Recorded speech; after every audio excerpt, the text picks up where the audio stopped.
Hanggang ngayon, hindi siya mapatawad ng kasaysayan.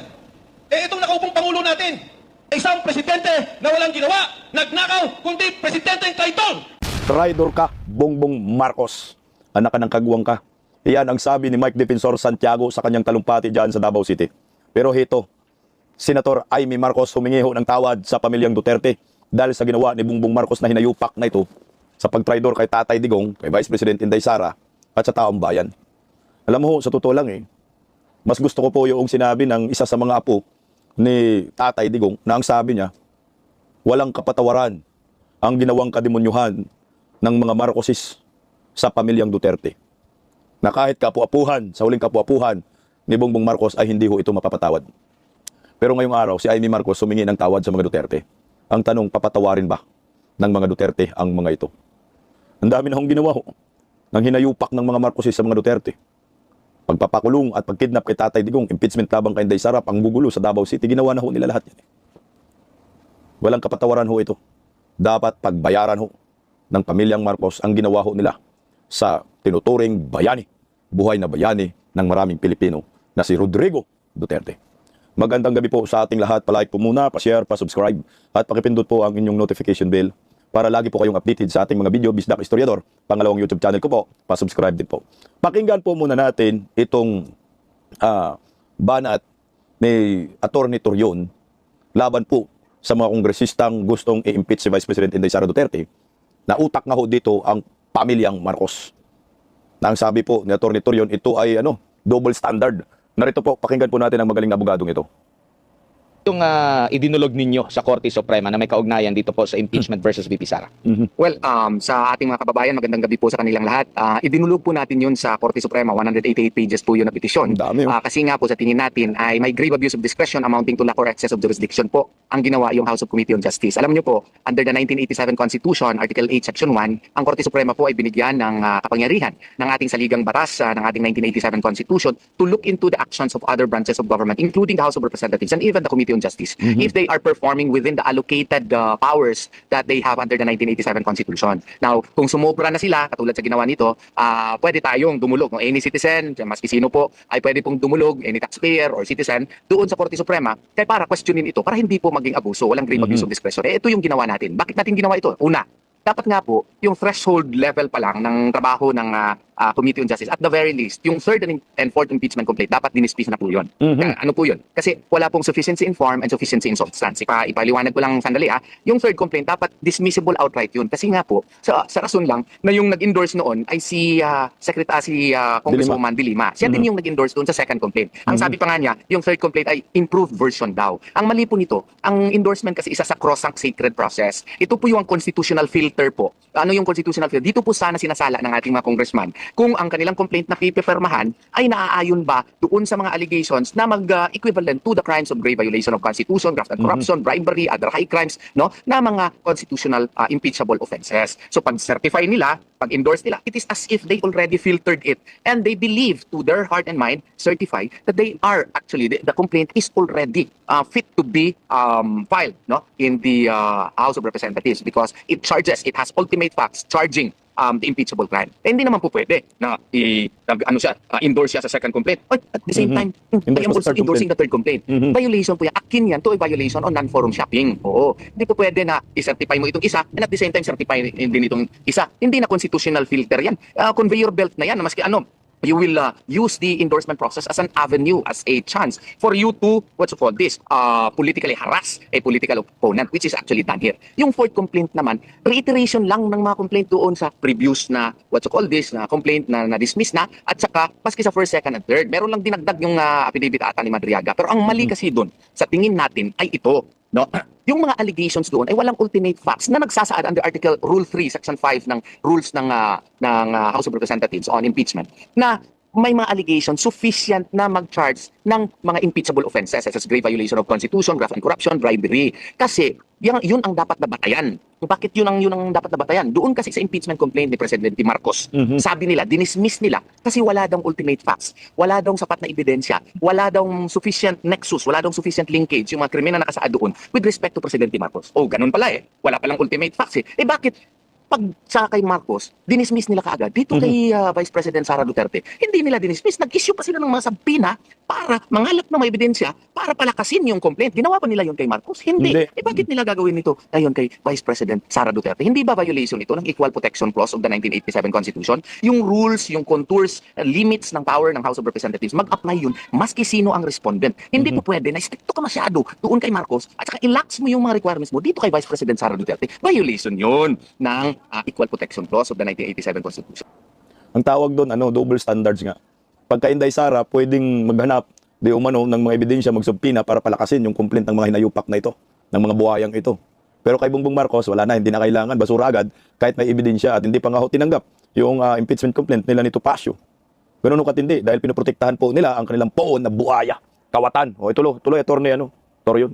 Kaya nga, i-file talaga namin.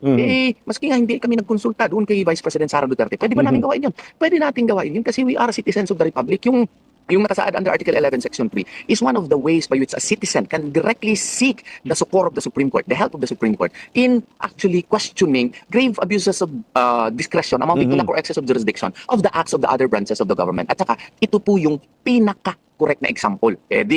Minamahal namin masyado si Vice President Sara Duterte. Binoto namin yun. Binoto natin yun. More than 32 million voters ang nagboto sa kanya. Itong mga congressman, ilan lang ang boto. Iba pa dyan. Hindi na 100,000, binoto ng 200,000. diretso. Party list pa. Ang bias-bias pa. Sila pa yung complainant. Sila pa yung nag-endorse. Sila pa yung tumatayong ngayong napakaingay pa. Sila pa yung napakaingay. At sila pa yung mag-determine kung sufficient in substance ba, insufficient in form. Hindi man lang another ground nga din yan. Hindi man lang nag-inhibit.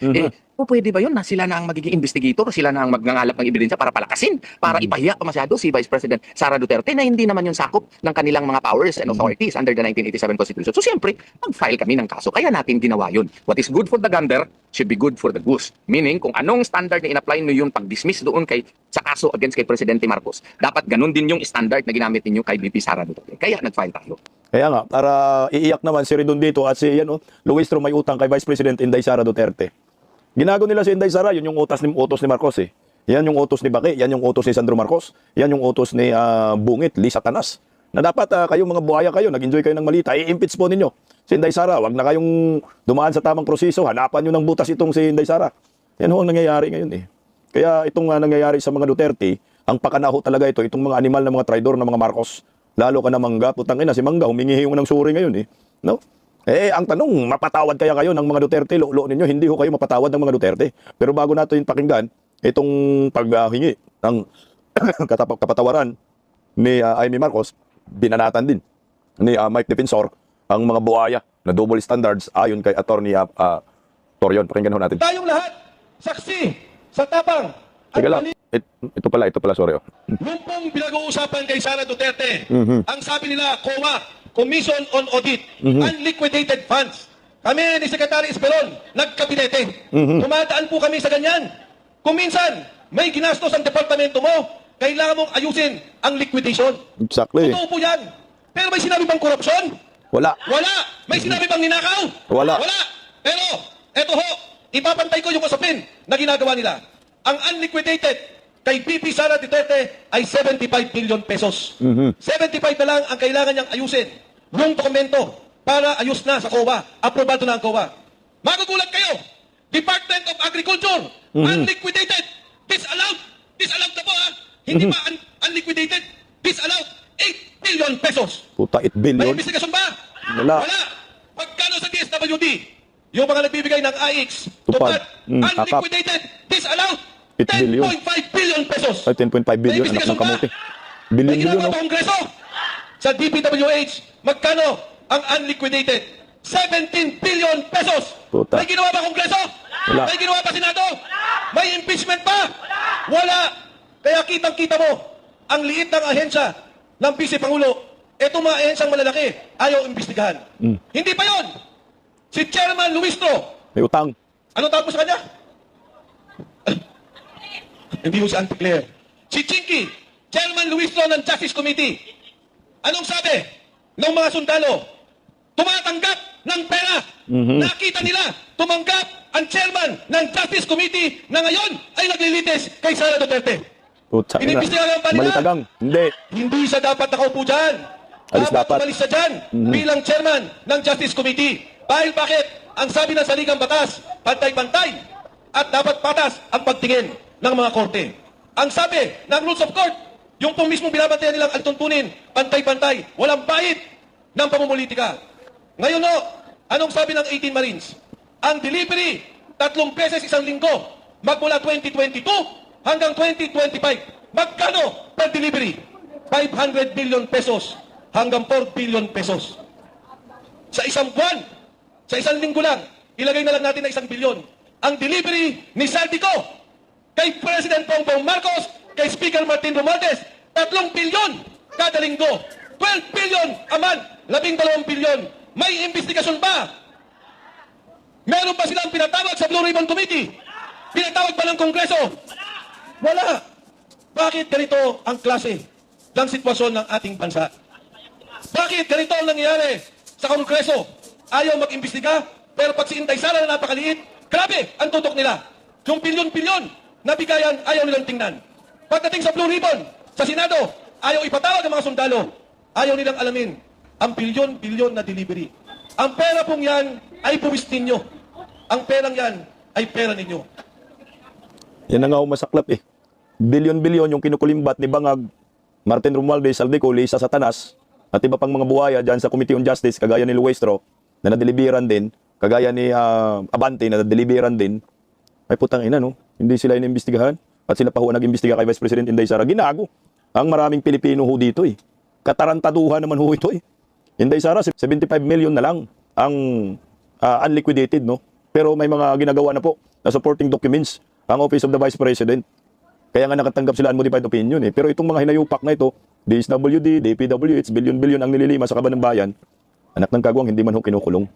At pinagdiskitahan pa ho si Vice President Inday Sara at gusto pang ipa-impeach dahil natatakot na ho sila. Natatakot na ho sila na maging Pangulo si Inday Sara. Kaya nga dahil, pag naging Presidente si Inday Sara, ipakulong mo dahil ang mga hinayupak na ito. Na itong si Senator Amy Marcos, nagdrama na naman ng animal. Humingi ho ng tawad eh, sa mga Duterte. Ang tanong, sincero ba ho ito? Ang tanong, papatawarin ba ho ito ng pamilyang Duterte? Para ho sa akin, wala hong kapatawaran ho ito. Pakinggan po natin ho. Hihingi rin siguro ako ng tawad dapat sa mga Duterte, higit sa lahat sa VP natin. Kay Inday Sara.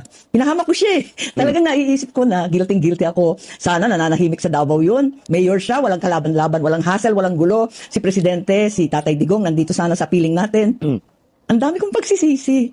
Pero sa totoo lang, naisip ko rin, at nung kinakausap ko pa si VP noon, noong 2021, wala siyang kabalak-balak tumakbo para sa national. Nakarehistro na nga siya para mayor. Sinabi ko sa kanya unang-una, hindi mo dapat biguin ang napakarami na sumusuporta sa'yo. Napakadami namin na tinutulak ka, na ikaw ang inaasahan, na ituloy ang pagbabago na sinimulan ng ama mo. You can't disappoint us. Maraming umaasa.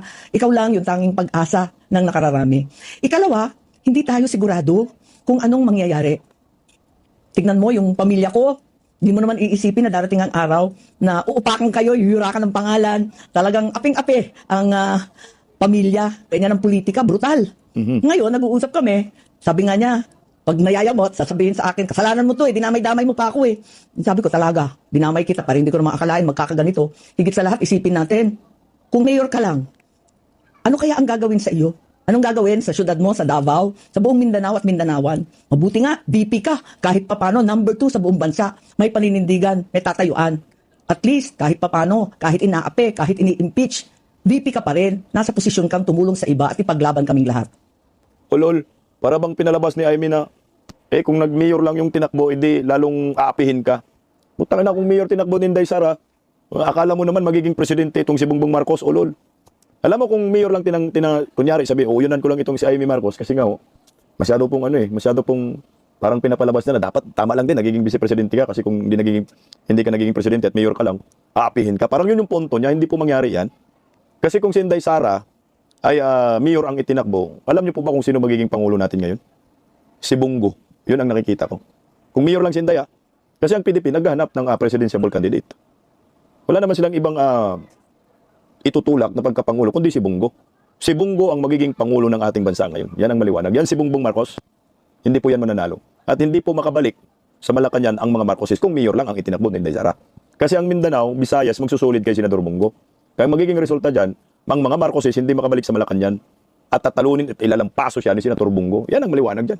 Kung ganun po nangyari, Senator Jaime, wala na kami sanang problema. Animal tong hinayupak na Bongbong Marcos. masakit sa taong bayan eh. Kaya tama lang ho na nakatikim po ng mura itong si Bongbong Marcos kay Mike Defensor at tinawag na traidor at parang gusto nang sampalin eh ni Mike Defensor itong si Bongbong Marcos. Pakinggan po natin. Nagulat ako nung sinabi ng mga sundalo. Hindi ko po alam ang kwento. Ngayon ko lang na aninagan at ngayon lang din nalaman ng pamilya Duterte ang nangyari sa kanilang ama. Correct. Isipin po ninyo, 2017, umalis na tayo sa ICC. Lumabas tayo sa ICC.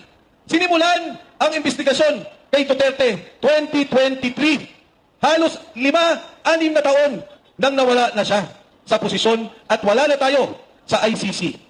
Ano ang ginawa nila? Ang sabi ng mga sundalo, nagdadala po kami ng pera. Kami ang sumusundo, kami ang nagsisecure, at kami rin, ito ho ang pinakamasama, ang nagdadala ng witness. Doon kami sa lugar, sa bahay ni Saldico, sa Raffles, Makati, at pumupunta rin kami sa Maidas Hotel. Dinadala ang mga witness laban kay Pangulong Duterte. Ang ibig sabihin, umpisa pa lang, ginawa na ng kwento, ginawa na ng investigasyon para talagang makulong at madampot ang Pangulong Rodrigo Duterte. Hindi independent, hindi patas, nagagawa ka ng investigasyon kung hindi nagdala ka mismo na magtuturo kay Pangulong Duterte. Di ba ho, ang kwento nila, $2 million, nag-deliver po kami. Nagdi-deliver kami In ng cash. pera kay Senator Trillanes. Siya ang nagdadala ng witness sa Maidas at doon sa Raffles. Kailan ka naman nakakita na yung tao, walang krimen, kukuha ka ng mga testigo, idudugtong-dugtong mo ang storya. Para ano? Para matanggal at madampot ang Pangulong Duterte. Alisin siya sa Pilipinas, dalhin sa malayo, at doon litisin ang kanyang pagkakasala o ang kanyang krimen na kanilang sinasabi. Pero mga kasama, katulad ng sinabi ni Atty. Garcia, ang ICC ang pinakahuli na korte na pupuntahan ng bawat bansa. Pag gumagala ang korte, merong gobyerno, hindi mo kailangan ilabas kung sino man, maging Pilipino o anuman ang kanyang nasyonalidad. Dito ba sa atin, gumagala ba ang korte? May hukom pa tayo? May Korte Suprema ba? Alam niyo mga kasama, si Pangulong Erap nagkaroon ng kaso. Dito nilitis sa Pilipinas. Ikinulong dyan po sa veterans. Nang panahon ng Pangulong Gloria Macapagal Arroyo, nagkaroon din siya ng kaso. Alam niyo, yung kay Erap, 4 billion pesos. Yung Pangulong GMA, 50 million pesos. Ikinulong sa veterans. Dito nilitis. Si Erap na convict, pinarton ni Gloria Macapagal Arroyo. Si GMA, absuelto at lumabas sa kulungan sa veterans. Bakit hindi nila makasuhan si Duterte sa Pilipinas? Kasi walang Bakit kaso. kailangan nilang ilabas ang Pangulong Duterte? Kung may kaso at may ebidensya sila, bakit nila kailangan ilabas ang Pangulo at hindi dito litisin sa korte, sa batas ng Pilipino, korte ng Pilipinas, sa lupa ng ating Republika ng Pilipinas? Tama. Walang kaso Alam nyo, kasi. Huwag naman sana mangyari ang Pangulo ay mawala. 81 taong gulang na siya. Huwag naman sana na talagang manghina na ang Pangulong Duterte. Marami ho siyang kaibigan. Nakasama ko rin po siya sa Kongreso. Manong Jun Esperon kasama siya. Ang sinasabi, baka ang ikasama ng kalusugan ng Pangulong Duterte ay wala siyang makausap. Dahil ang taong yan, parating gusto daw maraming kasama, maraming kakwentuhan, maraming kalokohan, kabiruan. Ngayon o, mag-isa. Kumakain mag-isa, walang alalay, at mahina na ang Pangulong Duterte. At akin pong naalala sa ating kasaysayan, si Aguinaldo, isang napakagaling na bayani, kinikilala ng ating bansa. Pero dahil sa kasaysayan natin, na ipinapatay niya si Bonifacio, hanggang ngayon hindi siya mapatawad ng kasaysayan. Eh itong nakaupong Pangulo natin, hindi naman natin kinikilalang bayani. Pinakulong ang isang napakagaling na leader at pamamatay sa dayong bansa. Makikilala siya, hindi lamang sa isang presidente na walang ginawa, nagnakaw, kundi presidenteng traidor sa kanyang sariling bansa. Traidor sa Pilipino. Grabe. Ang bigat nun ha. Traidor sa mga Pilipino, traidor sa sariling bansa. Yan yung tatak. Tatak Marcos. Eh, wala tayong magawa eh. Putang ina, pinagbigyan pa kasi ng pagkakataon na maging Pangulo ang animal ng mga Marcos na ito. Hindi ho talaga ito mapapatawad ng kasaysayan. Yung hingi mong sorry, Aimee, sa mga Duterte, walang kapatawaran yan. Kahit nasabihin na natin mauwi si Tatay Digong, galing sa dahig, putang ina, hindi pa rin ho po kayo mapapatawad ng taong bayan. Nasugatan na ho ang puso ng bawat Pilipino, lalo na po mga OFW. Siguro papatawarin mo for the sake of pagiging Pilipino, pero yung ginagawa mo sa pamilya ng mga Duterte, hindi walang kapatawaran po yan sa kanilang mga kamag-anakan. Eh tayo nga, galit na galit, hindi naman tayo kamag-anak, no? Pero dahil nakita po natin ang pagkapangulo ni Duterte, putang ina, nasasaktan din tayo sa ginawa ho ng mga Marcos. Kaya yung patawad na salita, malabo ho yan. Makamtan ng pamilyang Marcos galing sa mga Duterte. Hindi lang naman, no? Ang kapagkamuhi ng maraming Pilipino kay Bongbong Marcos sa ginawa ho sa mga Duterte, kundi sa ginawa ho niya talaga sa Pilipinas, sa ating ekonomiya. Nilimas ang pera ng bayan, korupsyon kaliwat kanan eh. Nilugmok tayo sa kahirapan, presyong putang ina napakamahal eh. Mga durugista nagsibalikan. Sipin mo, sa panahon ni Tatay Digong, nilinis, winalis ang mga animal ng mga durugista. Pero sa panahon ni Bongbong Marcos, nagsibalikan ang mga ito. Paano hindi magsibalikan? Itong animal na bungit, mahal na mahal ang mga durugista. Singhot pa more. Mga kawatan sa gobyerno, mahal na mahal niya mga buhaya eh. Kaya ang kawawa dito, tayong mga ordinaryong Pilipino, mga oligarkiya, binibigyan niya ng pabor, mantakin mo yan ha. Hinayaan niya, tumaas ang presyo ng langis. Yung mga durugista, naglipana na, ito pa lang eh. Talagang magagalit ka sa mga pamilyang Marcos na ito. Na yung kapatawad, walang kapatawaran ho ito. Hindi mo pwedeng ibibigay sa mga animal na ito. Itong pamilyang ito, sumpa ho ito sa ating mga Pilipino. Kaya ito, pakinggan po natin si Mike Defensor. Sinabi niya na putangin ng panahon ni Duterte, maayos naman eh. Walang mga durugista. Pero panahon ni Marcos, nagsibalikan na. Panoorin natin. Tayong lahat, saksi sa tapang at galing ng pamamalakad at pamumuno ni Pangulong Duterte. Exactly. Noong panahon niya, yung mga delikadong lugar, tumahimik dahil Yes. liderato ni Dugong Duterte. Tama yan, approve tayo dyan. Dati pag umuwi ka, Safety ka. nag-aalangan ka dahil baka may mangyaring krimen na wala noong panahon ni Pangulong Duterte. Ang mga takot noong panahon yon, tayo ba, taong bayan, takot ba tayo ng panahon yon? Sino ang mga takot?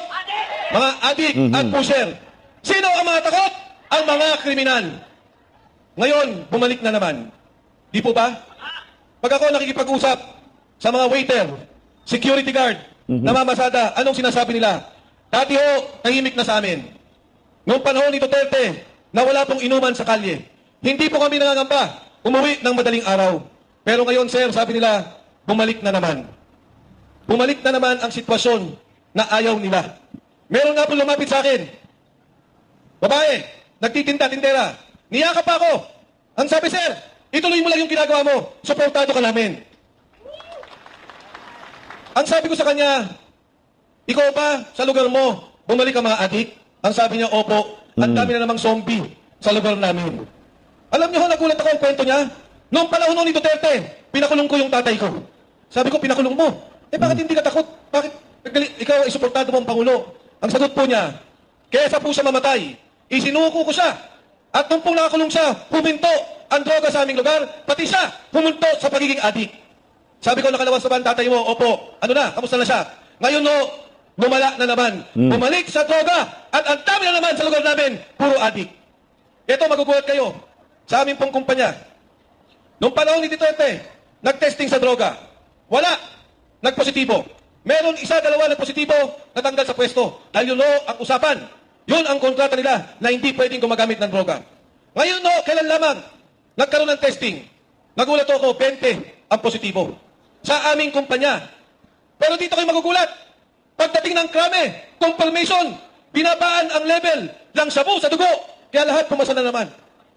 Iba ang ginawa ng krame doon sa level ng sabu sa iyong dugo na kahit ka positibo sa sabu Pwede ka. ay pwede kang pumasa sa confirmation. Puta. Kaya mga yan ang sinasabi nila na kumunti ang adik ngayon dahil itinaas na nila ang level ng pagiging adik. Bakit din hindi nila itataas? Dahil ang Pangulo natin mismo Patay. ay... Adik. Ano nga po ang nagsabi niya? Putang ina.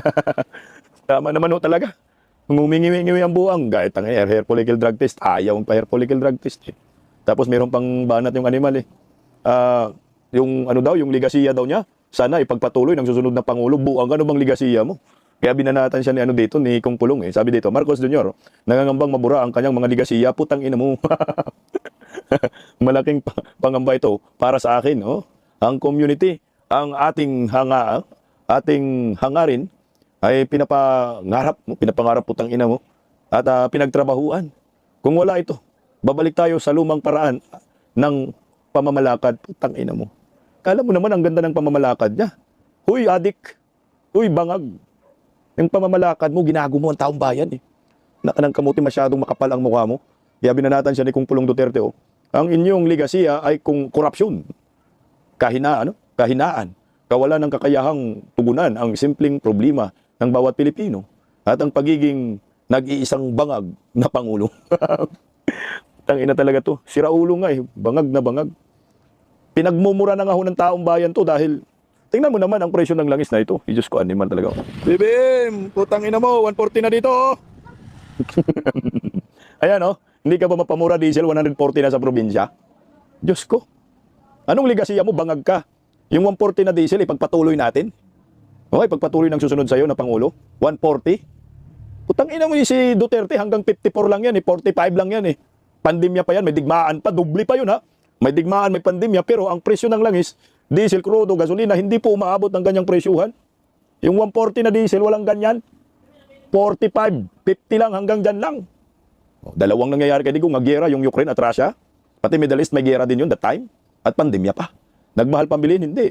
O ito pa, lalo kang mapamura dito sa animal na to. O di, ang sabi ni Bangag dyan, gusto daw niya makipag-usap sa Iran para di umano ma-secure ng oil passage via Strait of Hormuz.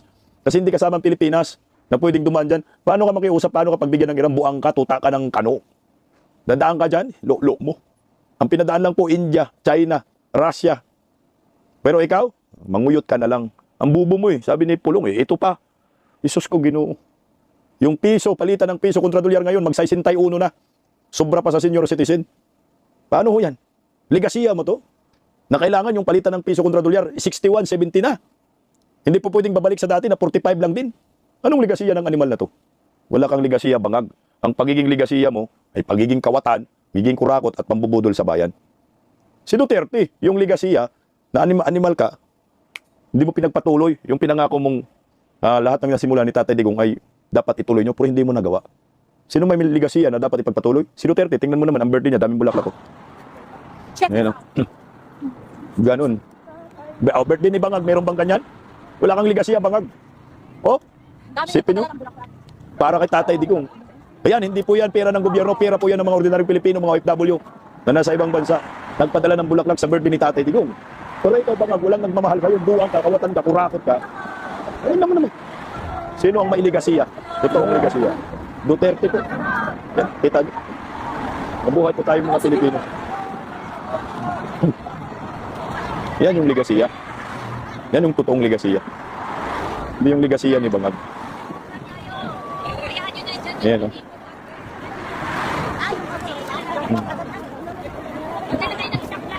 Grabe. Ano, Guinness Book of Record talaga ito, birthday. 20,000 yan na bulaklak para kay Duterte. First time in the history. Dapat Guinness Book of Record po ito. Nagiging tourist destination yung tourist spot. Ayun. Ganun kadaming bulaklak. Oh, ayun, so yun, oh. Duterte. Isipin mo, nag-iisang pangulo na pinadala sa dahig. Pero nag-iisang pangulo din po ang minahal ng maraming tao. Na kahit birthday niya, nandun siya sa illegal detention sa ICC, mahal na mahal po siya ng taong bayan. Kaya ikaw, Amy, mga Marcos, hihingi man kayo ng tawad sa mga Duterte, putang ina, hindi kayo mapapatawad, tandaan nyo yan. Hanggat sa kauli-hulihan ninyong dugo, kapu-apuhan at lahi, wala pong papatawarin sa inyo.